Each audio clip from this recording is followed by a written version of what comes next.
그날 오르골을 열지 않았다면 어머니의 비밀을 영원히 모른 채 살았을 겁니다. 55년을 살아오면서 내 정체성을 완전히 뒤바꿔 놓을 한 통의 편지가 숨겨져 있었다는 걸 상상이나 했겠어요? 때로는 모르는 게 약일 수도 있다는 말이 정말이었습니다. 어머니의 방 정리를 시작한 지 벌써 3시간이 지났습니다. 먼지가 쌓인 서랍장 하나하나를 열 때마다 가슴이 먹먹해졌어요. 이렇게 많은 물건들 속에서 어머니는 홀로 무엇을 생각하며 지내셨을까 싶었거든요. 오래된 옷가지와 낡은 사진첩 사이에서 작은 상자 하나가 눈에 띄었습니다. 손바닥만 한 크기의 나무 상자였어요. 표면이 거칠어진 것으로 봐서는 꽤 오래된 물건 같았습니다. 호기심에 조심스럽게 열어보니 정교한 오르골이 들어있었어요. 이런 게 있었나? 어머니가 오르골을 가지고 계셨다는 사실 자체가 낯설었습니다. 평소 실용적인 것만 좋아하셨던 분이었거든요. 장식품이나 액세서리 같은 건 거의 사지 않으셨는데 말이에요. 오르골 뚜껑을 열자 작은 발레리나 인형이 돌기 시작했습니다. 그리고 멜로디가 흘러나왔어요. 분명 처음 듣는 곡인데도 왠지 익숙한 느낌이었습니다. 마음 한구석이 저릿저릿해지면서 묘한 그리움이 밀려왔어요. 이상하네. 멜로디를 듣고 있는데 갑자기 오르골 바닥이 조금 들떠 보였습니다. 자세히 살펴보니 이중 바닥이었어요. 손가락 끝으로 살살 눌러보니 작은 틈이 벌어졌습니다. 그 안에서 누렇게 바랜 편지 봉투 하나가 나왔어요. 봉투는 세월의 흔적이 역력했습니다. 모서리가 해져 있고 잉크 자국도 번져 있었어요. 하지만 봉인은 아직 그대로였습니다. 어머니께서 한 번도 열어보지 않으셨던 걸까요? 손이 떨렸습니다. 이걸 열어봐도 될까 싶었거든요. 하지만 호기심을 참을 수가 없었어요. 조심스럽게 봉투를 뜯었습니다. 편지지는 더욱 낡아 있었습니다. 잉크가 발해서 글씨를 알아보기 어려운 부분도 있었어요. 하지만 중요한 문장 하나는 또렷하게 보였습니다. 끝까지 지켜주지 못해 미안하다. 그리고 그 밑에는 낯선 이름이 적혀 있었어요. 김진우. 전혀 들어본 적 없는 이름이었습니다.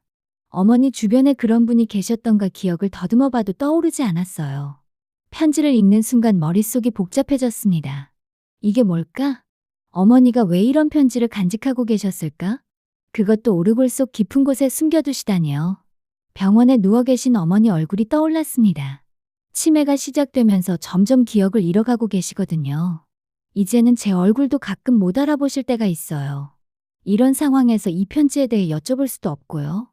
오르골 멜로디가 멈췄습니다. 갑작스러운 정적이 더 큰 혼란을 불러일으켰어요.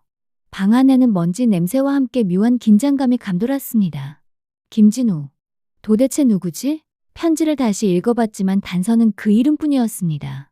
하지만 어머니께서 이토록 소중히 간직하셨다는 것만으로도 심상치 않은 의미가 있을 거라는 생각이 들었어요. 이 비밀을 풀어야겠다는 마음이 점점 커졌습니다. 편지를 들고 몇 번이나 읽어봤습니다. 종이가 너무 낡아서 조심스럽게 다뤄야 했어요. 글씨체는 남성의 것 같았습니다. 힘이 있으면서도 섬세한 느낌이었거든요. 끝까지 지켜주지 못해 미안하다. 이 한 문장이 계속 머릿속을 맴돌았습니다. 무엇을 지켜주지 못했다는 걸까요? 그리고 김진우라는 이 남자는 어머니와 어떤 관계였을까요? 어머니에 대해 제가 모르는 게 이렇게나 많았나 싶었습니다. 평생을 함께 살아왔다고 생각했는데 말이에요. 어머니는 저에게 늘 현재의 일상만 이야기하셨어요. 과거에 대해서는 거의 말씀하지 않으셨거든요. 특히 젊었을 때 이야기는 더욱 그랬습니다. 가끔 물어봐도 그때는 다 힘든 시절이었어 라며 넘어가시곤 했어요. 병원으로 향하는 길에 편지를 계속 들여다봤습니다. 종이 질감이나 잉크 색깔로 봐서는 최소 수십 년은 된 것 같았어요. 그런데 왜 이런 편지를 오르골 속에 숨겨두셨을까요? 어머니 병실에 도착했습니다. 산소 마스크를 끼고 누워 계신 모습이 여전히 마음을 아프게 했어요. 의사 선생님은 의식을 되찾을 가능성이 희박하다고 하셨거든요. 엄마, 이게 뭐예요? 조용히 편지를 보여드렸지만 반응이 없었습니다. 다만 오르골 멜로디를 틀어드리자 어머니의 눈꺼풀이 살짝 떨렸어요. 우연일까요?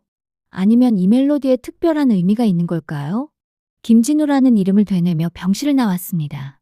이 비밀을 풀어야겠다는 생각이 확고해졌어요. 어머니가 평생 간직하고 계셨던 마음이 무엇인지 알고 싶었거든요. 설령 그것이 아픈 진실일지라도 말입니다. 동네 정미소 앞에서 할머니들이 모여 앉아 계셨습니다. 이분들이라면 어머니의 젊은 시절을 기억하실 수도 있겠다 싶었어요. 용기를 내어 다가갔습니다. 안녕하세요. 저 수진이에요. 문순자 씨 딸. 아이고, 수진아. 어머니 어떠시니? 박 할머니께서 먼저 말을 걸어주셨어요. 어머니와 가장 친하셨던 분이었거든요. 할머니, 혹시 우리 어머니 젊었을 때 이야기 들어보신 적 있나요? 김진우라는 분을 아세요? 그 이름을 꺼내자 할머니들의 표정이 미묘하게 변했습니다. 서로 눈빛을 주고받으시더니 박 할머니가 조심스럽게 입을 열었어요. 김진우. 그 이름을 어디서 들었니? 어머니 물건 정리하다가 우연히. 아이고, 박 할머니가 한숨을 깊게 쉬셨습니다. 뭔가 아시는 게 있다는 느낌이었어요. 내 어머니가 전쟁통에 사랑했던 이가 있었지. 하지만 다들 모르는 일이야. 가슴이 철렁했습니다. 전쟁통에 사랑했던 사람이라니요. 그럼 아버지가 아닌 다른 남자를 사랑하셨다는 말씀인가요? 그분이 김진우인가요? 그래. 착한 청년이었는데 군인이었어. 다른 할머니가 거들었습니다. 그때는 시국이 어수선해서 말이야. 젊은 남자들은 다 전쟁터로 나가고. 그런데 그분은 어떻게 되셨어요? 할머니들이 또 서로를 바라보셨습니다. 무거운 침묵이 흘렀어요. 전사했지. 순자가 얼마나 슬퍼했는지. 박 할머니의 목소리가 작아졌습니다. 그 후로 내 어머니는 한동안 사람이 아니었어. 밥도 안 먹고 말도 안 하고. 우리가 얼마나 걱정했는지 모른다. 머리가 어지러웠습니다. 어머니에게 그런 아픈 과거가 있었다니요. 그리고 그 사랑하던 남자가 바로 김진우였던 거군요. 그럼 우리 아버지는, 내 아버지는 착한 사람이야. 순자를 받아준 거니까. 받아줬다는 표현이 가슴을 찔렀습니다. 뭔가 더 큰 비밀이 숨어 있는 것 같았어요. 할머니들의 시선이 어딘가 불편해 보였거든요. 더 자세한 이야기는 수진아, 어떤 일은 그냥 묻어두는 게 나아. 내 어머니도 평생 입 다물고 사셨잖니. 박 할머니가 제 손을 잡으셨습니다. 주름진 손이 따뜻했지만 그 온기가 오히려 불안감을 더했어요. 집으로 돌아오는 길에 머릿속이 정리되지 않았습니다. 어머니의 첫사랑이 있었고 그 사람이 전사했다는 것까지는 알겠어요. 하지만 왜 할머니들이 그렇게 조심스러워 하셨을까요? 뭔가 더 큰 비밀이 있는 건 아닐까요? 편지를 다시 꺼내 들었습니다. 끝까지 지켜주지 못해 미안하다. 는 문장이 더욱 의미심장하게 느껴졌어요. 무엇을 지켜주지 못했다는 걸까요? 현관문이 열리는 소리가 들렸습니다. 오빠 태식이 퇴근해서 들어오는 소리였어요. 평소보다 일찍 들어온 것 같았습니다. 수진아, 아직도 정리 중이야? 오빠. 근데 이것 좀 봐. 편지를 건네주려는데 태식이 손을 저었습니다. 뭔데? 또 오래된 물건이야? 편지인데. 김진우라는 사람이 쓴 것 같아. 그 순간 태식의 표정이 굳어졌습니다. 뭔가 아는 게 있다는 표정이었어요. 어디서 찾았는데? 어머니 방에 있던 오르골 속에서. 오빠, 혹시 이 사람 알아? 태식이 편지를 받아들더니 빠르게 훑어봤습니다. 그리고는 한숨을 크게 쉬었어요. 수진아, 이런 건 그냥 버려. 왜? 뭔가 중요한 것 같은데. 중요하긴 뭐가 중요해? 옛날 일이잖아. 태식의 반응이 이상했습니다. 평소에는 호기심이 많은 편인데 오늘은 왜 이렇게 회피하려 할까요? 오빠, 혹시 아는 거 있어? 동네 할머니들도 뭔가 숨기는 것 같던데. 할머니들한테까지 물어봤어? 태식의 목소리가 조금 높아졌습니다. 당연히 물어보지. 어머니에 관한 일인데. 수진아, 제발 그만해. 엄마 힘들게 할 거야? 어머니는 지금 의식도 없으신데 뭐가 힘들다는 거야? 그래도 안 돼. 과거 일은 과거 일이야. 태식이 편지를 제게서 빼앗으려 했습니다. 순간적으로 편지를 가슴에 꼭 안았어요. 왜 이래? 뭔가 아는 거지? 몰라. 그리고 알고 싶지도 않아. 그럼 나라도 알아야지. 어머니 딸인데 너도 딸이면 어머니 평안하게 두라고. 형제간에 이렇게 언성을 높인 적이 언제였나 싶었습니다. 태식은 평소 온화한 성격이었거든요. 그런 오빠가 이렇게 강하게 반대한다는 건 뭔가 큰 이유가 있다는 뜻이었어요. 오빠, 정말 아무것도 모르는 거야? 진짜 모른다니까. 그냥 덮어. 알아봤자 좋을 거 없어. 태식이 방을 나가려 하자 뒤에서 불렀습니다. 나는 못 그래. 어머니가 평생 간직하신 마음이 뭔지 알고 싶어. 수진아, 이 편지가 그냥 아무 의미 없는 종이라고 생각해? 오르골 깊숙한 곳에 숨겨두셨는데? 태식이 문 앞에서 멈춰 섰습니다. 어깨가 축 늘어져 있었어요. 알아봤자 다 아픈 일이야. 그냥 좋은 기억으로만 남겨두자. 좋은 기억이면 왜 숨기셨겠어? 결국 태식은 대답 없이 방을 나갔습니다. 남은 건 편지와 오르골 그리고 커져가는 의문뿐이었어요. 혼자 앉아서 편지를 다시 봤습니다. 김진우. 이 이름 하나가 우리 가족에게 어떤 의미인지 점점 더 궁금해졌습니다. 태식의 반응을 보니 분명 뭔가 알고 있는 것 같았어요. 하지만 알려주지 않겠다는 의지도 확고해 보였고요. 혼자서라도 진실을 찾아야겠다고 마음먹었습니다. 다음 날 아침부터 동사무소에 갔습니다. 김진우라는 이름으로 옛 기록을 찾아보려고요. 직원분이 친절하게 도와주셨지만 워낙 오래된 일이라 쉽지 않았습니다. 전쟁 때 기록은 많이 소실됐어요. 군인 명부라면 국가보훈처에 문의해보세요. 국가보훈처 홈페이지를 뒤져봤습니다. 다행히 온라인으로 검색할 수 있는 시스템이 있었어요. 김진우라는 이름을 입력하자 몇 개의 결과가 나왔습니다.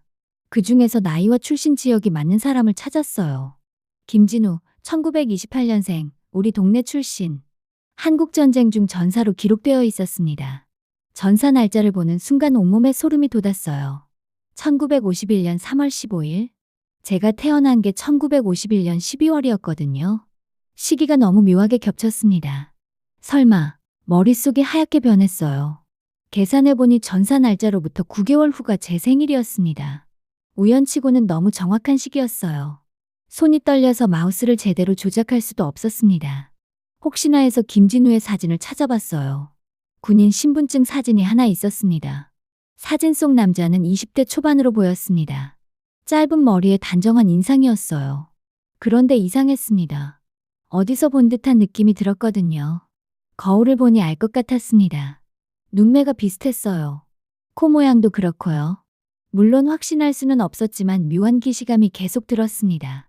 다시 편지를 펼쳐봤습니다. 끝까지 지켜주지 못해 미안하다. 는 문장이 다르게 읽혔어요. 혹시 저를 지켜주지 못한다는 뜻일까요? 자신의 아이를 끝까지 지켜보지 못하는 아버지의 마음이었을까요? 아니에요. 너무 성급한 추측일 수도 있어요. 하지만 모든 상황이 한 방향을 가리키고 있었습니다. 전사 시기, 제 출생 시기, 그리고 어머니가 간직하신 편지까지. 휴대폰을 들고 태식에게 전화를 걸었습니다. 오빠, 나 중요한 걸 찾았어. 뭘 또 찾았다고. 김진우가 1951년 3월에 전사했대. 나는 그해 12월에 태어났고 전화기 너머로 태식의 숨소리만 들렸습니다. 오빠? 수진아, 그런 식으로 추측하지 마. 추측이 아니야. 시기가 너무 정확해. 우연일 수도 있잖아. 하지만 태식의 목소리에 확신이 없었어요. 오히려 동요하는 것 같았습니다. 전화를 끊고 나서 더 자세히 조사했습니다. 당시 신문 기사도 찾아봤어요. 6.25 전쟁 관련 기사들을 뒤지다 보니 김진우의 이름이 나온 기사를 발견했습니다. 용감한 청년 김진우 상사, 적진 돌파 중 장렬히 전사. 기사를 읽으면서 가슴이 먹먹해졌습니다. 23세 나이에 나라를 위해 목숨을 바친 청년. 그리고 그가 남기고 간 사랑과 아이가 있었을지도 모른다는 생각에 눈물이 났어요. 하지만 아직 확실한 건 아니었습니다. 더 확실한 증거를 찾아야 했어요. 어머니께 직접 여쭤볼 수 없는 상황에서 혼자 진실을 찾아가는 일이 이렇게 막막할 줄 몰랐습니다. 그날 밤 병원에서 연락이 왔습니다. 어머니가 잠시 의식을 찾으셨다고 했어요. 급하게 병원으로 달려갔습니다. 병실에 들어서니 어머니가 희미하게 눈을 뜨고 계셨어요. 며칠 만에 보는 어머니의 눈빛이었습니다. 엄마, 저예요. 수진이, 수진아. 목소리가 매우 작았지만 분명히 제 이름을 부르셨어요. 반가우면서도 마음이 급했습니다. 언제 다시 의식을 잃으실지 모르니까요. 오르골을 가져왔습니다. 어머니 옆에서 뚜껑을 열었어요. 익숙한 멜로디가 흘러나왔습니다. 어머니의 눈에서 눈물이 흘렀어요. 그 반응을 보니 확신이 들었습니다. 이 멜로디에는 분명 특별한 의미가 있었던 거예요. 엄마, 김진우라는 분을 아세요? 어머니의 눈빛이 흔들렸습니다. 놀라는 표정이었어요. 어떻게 그 이름을, 편지를 찾았어요. 오르골 속에서 어머니가 천천히 고개를 끄덕였습니다. 그리고는 한참을 고민하시더니 입을 여셨어요. 수진아, 엄마가 너한테 거짓말했구나. 뭔 거짓말이요? 내 아버지. 아빠가 내 친아버지가 아니야. 머리를 망치로 맞은 것 같았습니다. 55년을 살아오면서 한 번도 의심해 본 적 없는 사실이었거든요. 그럼 김진우가, 그래, 내 친아버지였어. 어머니의 목소리가 점점 작아졌습니다. 말하기도 힘들어 보였어요.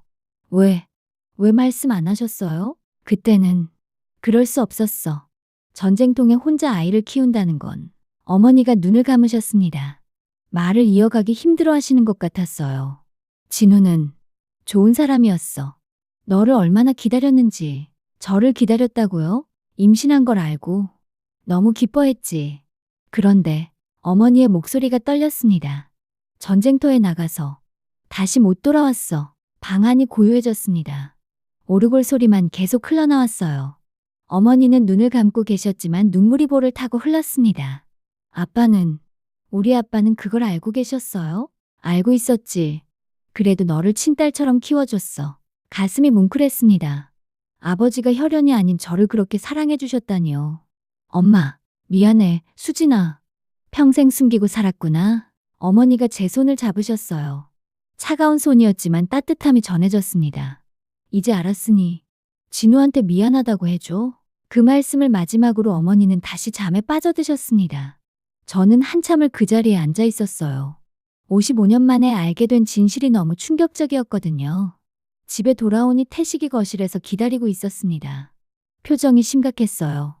어머니한테 물어봤구나. 응. 오빠도 알고 있었지? 태식이 고개를 떨구었습니다.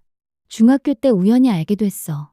엄마 아빠가 싸우는 걸 들었거든. 그런데 왜 나한테는 말 안 했어? 말해서 뭐해? 너만 힘들어질 텐데.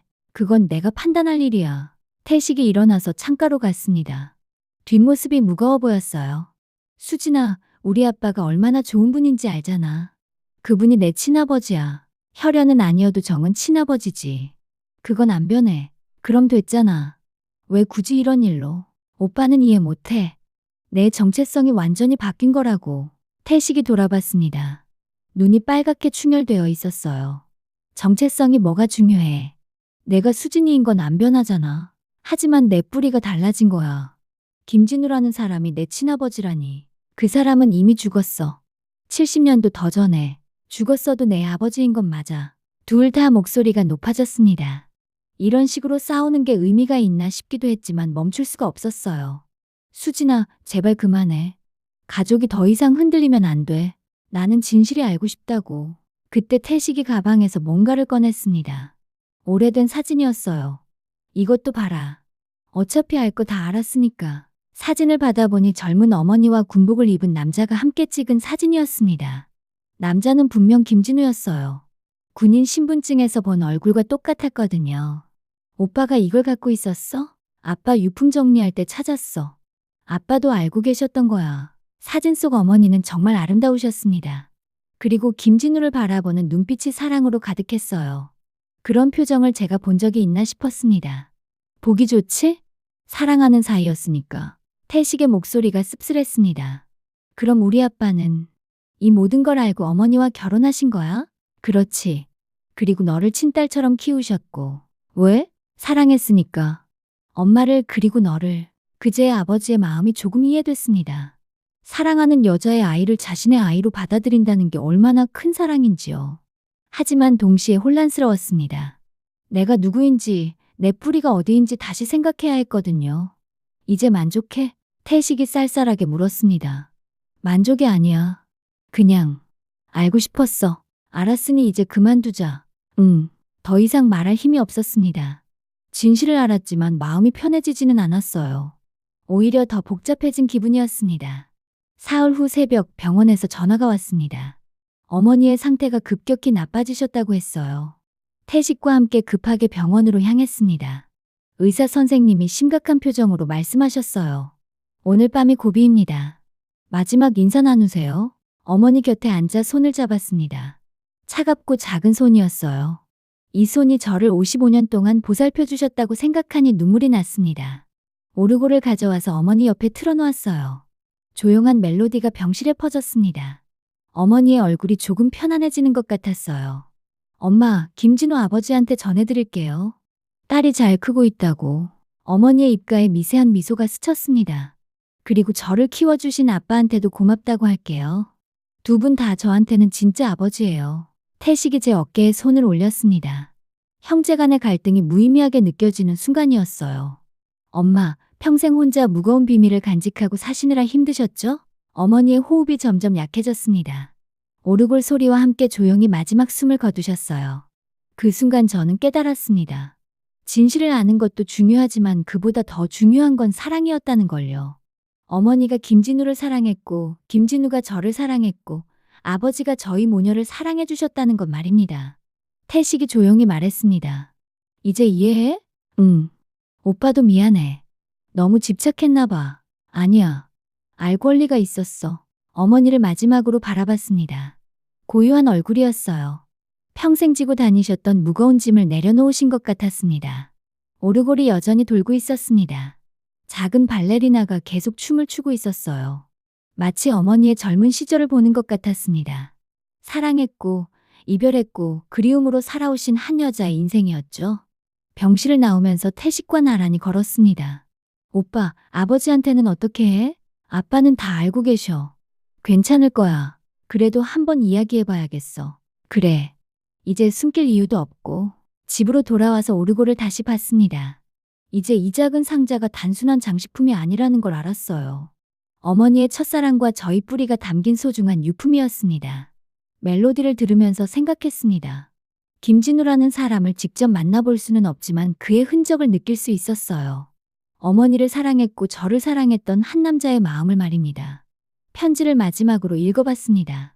끝까지 지켜주지 못해 미안하다. 는 말이 이제는 아프지 않았어요. 오히려 따뜻했습니다. 저를 사랑했지만 지켜보지 못한 아버지의 마음이 느껴졌거든요. 오르골 뚜껑을 천천히 닫았습니다. 멜로디가 점점 작아지더니 완전히 멈췄어요. 하지만 그 여운은 오래도록 남을 것 같았습니다. 어머니, 김진우 아버지, 그리고 저를 키워주신 아버지. 세 사람의 사랑이 만들어낸 제 인생이었습니다. 이제야 그 의미를 온전히 이해할 수 있을 것 같았어요. 창밖으로 해가 떠오르고 있었습니다. 새로운 하루의 시작이었죠. 저에게도 새로운 시작이 될 것 같았습니다. 진실을 알았으니까요. 그리고 그 진실 속에 담긴 사랑도 알았으니까요.